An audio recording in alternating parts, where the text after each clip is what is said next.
안녕하십니까? 김동찬 목사입니다. 오늘 묵상하실 큐티의 제목은 하나님께서 직접 조직하신 공동체, 가정과 교회입니다. 함께 묵상하실 성경 말씀은 잠언서 6장 6절로부터 8절 말씀입니다.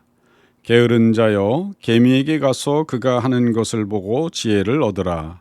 개미는 두령도 없고 감독자도 없고 통치자도 없으되 먹을 것을 여름 동안에 예비하며 추수 때의 양식을 모으느니라. 아멘. 성경은 종종 우리에게 하나님께서 지으신 자연과 거기 사는 크고 작은 생물들을 가리키며 교훈을 주십니다. 그리고 그중 작고 보잘것없는 곤충에게서도 하나님의 섭리를 찾아볼 수 있으며 그것을 통해 교훈을 얻을 수 있다고 말씀하십니다. 그렇습니다.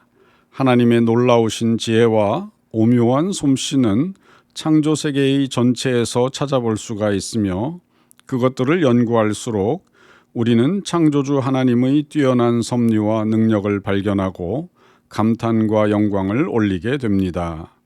오늘 성경 본문에서는 개미를 살펴보고 배우라고 말합니다. 개미는 우리가 주변에서 흔히 볼 수 있으며 보통 가장 작은 곤충의 대명사로 일컬어집니다. 개미종 중 가장 작은 개미는 카레바라 종으로 몸 길이가 약 1mm에 불과합니다. 그리고 이들의 무게는 약 1mg 정도입니다. 이를 바탕으로 60kg의 성인과 비교하면 약 6천만 마리의 개미가 있어야 성인 한 명의 무게와 같아집니다. 이렇게 가볍고 보잘것없는 개미이지만 개미는 지구상에서 가장 개체수가 많은 생물입니다. 어찌나 많은지 지구상 모든 개미의 합계는 모든 인간을 합친 것보다 더 무거우며 전 세계에 살고 있는 전체 동물 생체 조직의 10분의 1을 차지합니다. 그런데 개미는 자신의 크기에 비해 강한 힘을 가지고 있어 자기 몸무게의 10배에서 20배까지 들 수 있으며 협동하면 엄청 무거운 것들도 옮길 수가 있습니다. 그리고 만약 사람이 자기 몸무게에 비례하여 개미만큼 빨리 달릴 수 있다고 가정한다면 경주마만큼 빠르게 달릴 수가 있습니다. 개미는 크기와 비교할 때 곤충 중에서 가장 큰 뇌를 가지고 있으며 매우 사회적인 속성을 가지고 있는데 심지어 사람처럼 활동하는 영역이 많습니다. 예를 들어 어떤 개미는 사람이 가축을 사육하는 것처럼 무리지어 진딧물을 기르며 이 진딧물에서 꿀과 같은 먹이를 얻기 위해 이른바 젖을 짜는 행동을 합니다. 그런가 하면 어떤 개미는 사람처럼 경작을 하는데 먹이를 얻기 위해 땅속에 밭을 가꾸고 그렇게 얻어진 음식을 저장까지 합니다. 또 개미들의 육아 활동도 놀라운데 개미들은 어린 개미들에게 부드러운 음식을 먹이고 집중적인 보육을 제공하며 한참 발육 중인 어린 개미들을 위해 섭씨 25도를 유지하는 등 세심하게 관리된 온도 조절을 합니다. 그런가 하면 어린 개미들은 성체 개미들로부터 기술을 배우고 사회 구성을 위한 자신의 의무를 깨달아 대규모 집단 프로젝트를 위해 반응하고 조직합니다. 흥미로운 사실은 개미들도 군사력을 갖추기 위해 힘쓰는데 개미들은 다른 곤충이나 심지어는 동물 그리고 다른 위협들로부터 자신들의 조직을 지켜내기 위해 전문화된 병사들로 구성된 군대를 양성합니다. 그리고 실제로 노예 사냥꾼이라고 불리는 한 종류의 개미는 다른 개미들의 둥지를 습격하여 알을 훔치기도 하며 이때 훔친 알에서 새로운 개미들이 부화하면 그들을 자기 군집 내에서 강제로 일을 시키기도 합니다. 개미들은 토목 분야에서도 사람과 유사한 행동을 하는데 개미들은 매일 작은 산들을 옮기는 훌륭한 토목 기술자들의 일을 감당합니다. 또한 개미들의 엔지니어링은 매우 뛰어나 양방향에서 터널을 파서 정확히 중간 지점에서 만날 수 있습니다.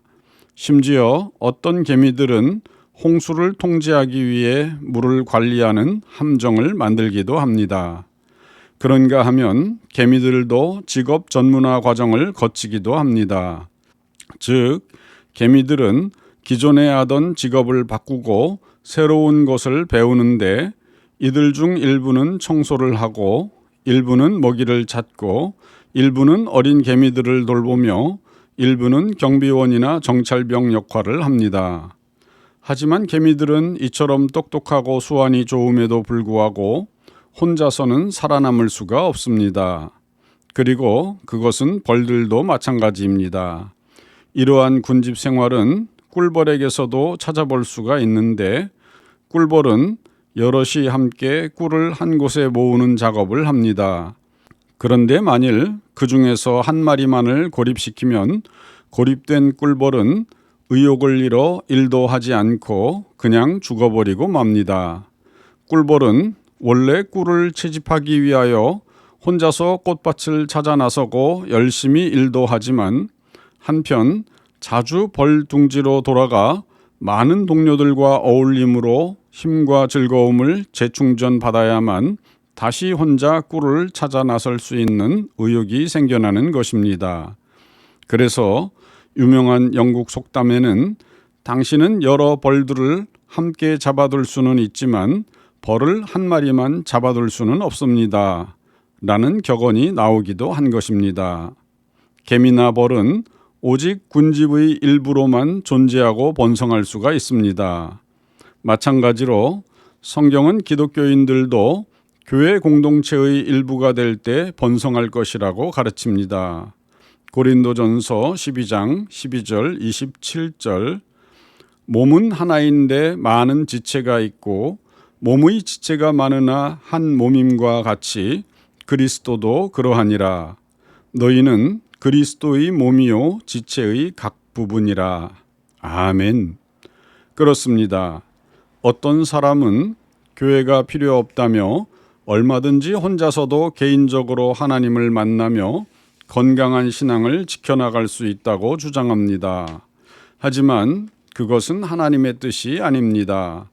하나님께서 사람을 위해 직접 만드신 조직은 두 가지인데 첫째가 가정이며 둘째는 교회입니다. 둘 다 우리가 이 세상을 사는 동안 보호받고 힘을 얻을 수 있는 공동체입니다. 그러므로 우리는 하나님의 섭리에 순종하여 함께 뭉쳐 교회를 세우고 신앙생활을 함으로 천국 여정에서 함께 승리할 수 있습니다.